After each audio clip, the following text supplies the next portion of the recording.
हरे कृष्णा। राधे राधे। आज की वीडियो मोक्षदा एकादशी की व्रत कथा पर आधारित है। तो आइए कथा शुरू करते हैं।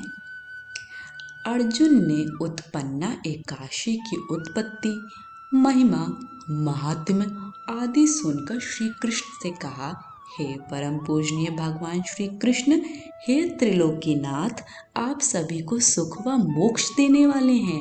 मैं आपको प्रणाम करता हूँ। हे प्रभु, आप कृपा करने वाले हैं। मेरी एक जिज्ञासा को शांत कीजिए। भगवान श्री कृष्ण ने कहा, हे अर्जुन, जो कुछ भी जानना चाहते हो निर्भय होकर कहो, मैं अवश्य ही तुम्हारी जिज्ञासा को शांत करूंगा। हे प्रभु, यह जो आपने मार्गशीर्ष माह के कृष्ण पक्ष की एकादशी के विषय में बताया है, उससे मुझे बड़ी ही शांति प्राप्त हुई। अब कृपा करके मार्गशीर्ष माह के शुक्ल पक्ष में जो एकादशी पड़ती है उसके विषय में भी बताने की कृपा करें। उसका नाम क्या है, उस दिन कौन से देवता की पूजा की जाती है और उसकी पूजन विधि क्या है, उसका व्रत करने से मनुष्य को क्या फल मिलता है। प्रभु, मेरे इन प्रश्नों का विस्तार सहित उत्तर देकर मेरी जिज्ञासा को दूर कीजिए। आपकी बड़ी कृपा होगी। अर्जुन की जिज्ञासा सुन श्री कृष्ण बोले, हे अर्जुन, तुमने बहुत ही श्रेष्ठ प्रश्न किया है, इसलिए तुम्हारा यश संसार में फैलेगा। मार्गशीर्ष माह के शुक्ल पक्ष की एकादशी अनेक पापों को नष्ट करने वाली है। संसार में इसे मोक्षदा एकादशी के नाम से जाना जाता है। इस एकादशी के दिन श्री दामोदर भगवान का धूप, दीप, नैवेद्य आदि से भक्ति पूर्वक पूजन करना चाहिए। हे कुंती पुत्र, इस एकादशी व्रत के पुण्य के प्रभाव से नरक में गए हुए माता, पिता, पितरादि को स्वर्ग की प्राप्ति होती है। इसकी कथा एक पुराण में इस प्रकार है, इसे ध्यान पूर्वक सुनो। वैखानस नाम का एक राजा प्राचीन नगर में राज करता था। उसके राज्य में चारों वेदों के ज्ञाता ब्राह्मण रहते थे। राजा अपनी प्रजा का पुत्रवत पालन किया करता था। एक रात्रि को स्वप्न में राजा ने अपने पिता को नरक की यातनाएं भोगते देखा। इस प्रकार का स्वप्न देखकर राजा बड़ा ही व्याकुल हुआ। वह बेचैनी से सुबह होने की प्रतीक्षा करने लगा। सुबह होते ही उसने ब्राह्मणों को बुलाकर उनके समक्ष अपने स्वप्न की बात बताई। हे ब्राह्मणों, रात्रि को स्वप्न में मैंने अपने पिता को नरक की यातनाएं भोगते देखा। उन्होंने मुझसे कहा है कि हे पुत्र, मैं घोर नरक भोग रहा हूँ, मेरी यहाँ से मुक्ति कराओ। जब से मैंने उनके यह वचन सुने हैं तब से मुझे चैन नहीं है। मुझे अब राज्य, सुख, ऐश्वर्य, हाथी घोड़े, धन, स्त्री, पुत्र आदि कुछ भी सुखदायक प्रतीत नहीं हो रहे हैं। अब मैं क्या करूं, कहाँ जाऊं? इस दुख के कारण मेरा शरीर तप रहा है। आप लोग मुझे किसी प्रकार का तप, दान, व्रत आदि बताएं जिससे मेरे पिता को मुक्ति प्राप्त हो। यदि मैंने अपने पिता को नरक की यातनाओं से मुक्त कराने के प्रयास नहीं किए तो मेरा जीवन निरर्थक है। जिसके पिता नरक की यातनाएं भोग रहे हों, उस व्यक्ति को इस धरती पर सुख भोगने का कोई अधिकार नहीं है। हे ब्राह्मण देवों, मुझे शीघ्र ही इसका कोई उपाय बताने की कृपा करें। राजा के आंतरिक दुख की पीड़ा को सुनकर ब्राह्मणों ने आपस में विचार विमर्श किया।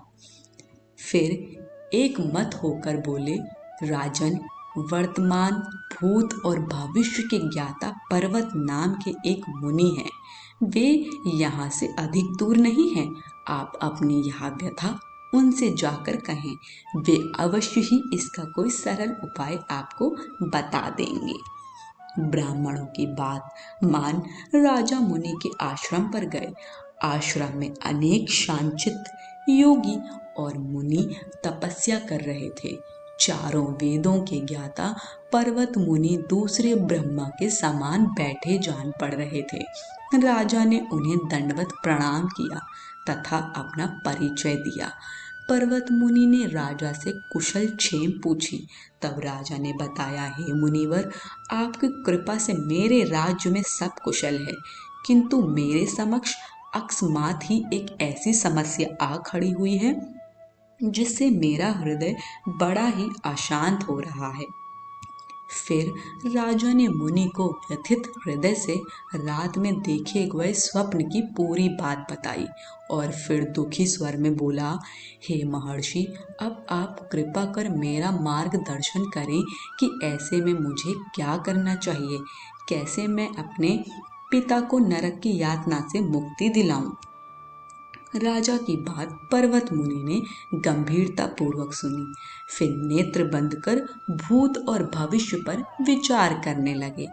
कुछ देर गंभीरता पूर्वक चिंतन करने के बाद उन्होंने कहा, राजन, मैंने अपने योग बल के द्वारा तुम्हारे पिता के सभी कुकर्मों का ज्ञान प्राप्त कर लिया है। उन्होंने पूर्व जन्म में अपनी पत्नियों में भेदभाव किया था। अपनी बड़ी रानी के कहने में आकर उन्होंने अपनी दूसरी पत्नी को ऋतुदान मांगने पर भी नहीं दिया था। उसी पाप कर्म के फल से तुम्हारा पिता नरक में गया है। यह जानकर वैखानस ने याचना भरे स्वर में कहा, हे ऋषिवर, मेरे पिता के उद्धार का आप कोई उपाय बताने की कृपा करें। किस प्रकार वे इस पाप से मुक्त होंगे। इस पर पर्वत मुनि बोले, हे राजन, मार्गशीर्ष मास के शुक्ल पक्ष में जो एकादशी होती है उसे मोक्षदा एकादशी कहते हैं। यह मोक्ष प्रदान करने वाली है। आप इस मोक्षदा एकादशी का व्रत करें और उस व्रत के पुण्य को संकल्प करके अपने पिता को अर्पित कर दें। एकादशी के पुण्य प्रभाव से अवश्य ही आपके पिता की मुक्ति होगी। पर्वत मुनि के वचनों को सुनकर राजा अपने राज्य को लौट आया और परिवार सहित मोक्षदा एकादशी का विधि पूर्वक व्रत किया। इस व्रत के पुण्य को राजा ने अपने पिता को अर्पित कर दिया। इस पुण्य के प्रभाव से राजा के पिता को सहज ही मुक्ति मिल गई। स्वर्ग को प्रस्थान करते हुए राजा के पिता ने कहा, हे पुत्र, तेरा कल्याण हो। इतना कहकर राजा के पिता ने स्वर्ग को प्रस्थान किया। हे पांडु पुत्र, जो मनुष्य मार्गशीर्ष माह के शुक्ल पक्ष की एकादशी का उपवास करते हैं उनके सभी पाप नष्ट हो जाते हैं और अंत में वे स्वर्ग लोक को प्राप्त करते हैं। इस उपवास से उत्तम और मोक्ष प्रदान करने वाला कोई भी दूसरा व्रत नहीं है। इस कथा को सुनने व पढ़ने से अनंत फल प्राप्त होता है। यह उपवास मोक्ष प्रदान करने वाला चितामणि के समान है, जिससे उपवास करने वाले की सभी मनोकामना पूर्ण होती हैं। हे अर्जुन, प्रत्येक मनुष्य की प्रबल इच्छा होती है कि वह मोक्ष प्राप्त करे। मोक्ष की इच्छा करने वालों के लिए मोक्षदा एकादशी का यह उपवास अति महत्वपूर्ण है। पिता के प्रति पुत्र के दायित्व का इस कथा से श्रेष्ठ दृष्टांत दूसरा कोई नहीं है। अतः भगवान श्री हरि विष्णु के निमित्त यह उपवास पूर्ण निष्ठा व श्रद्धा से करना चाहिए। कथा सार। यह पिता के प्रति भक्ति और दूसरों के लिए पुण्य अर्पित करने की श्रेष्ठ और पवित्र कथा है। इसका उपवास केवल उपवास करने वाले मनुष्य का ही नहीं अपितु उसके पितरों का भी भला करता है।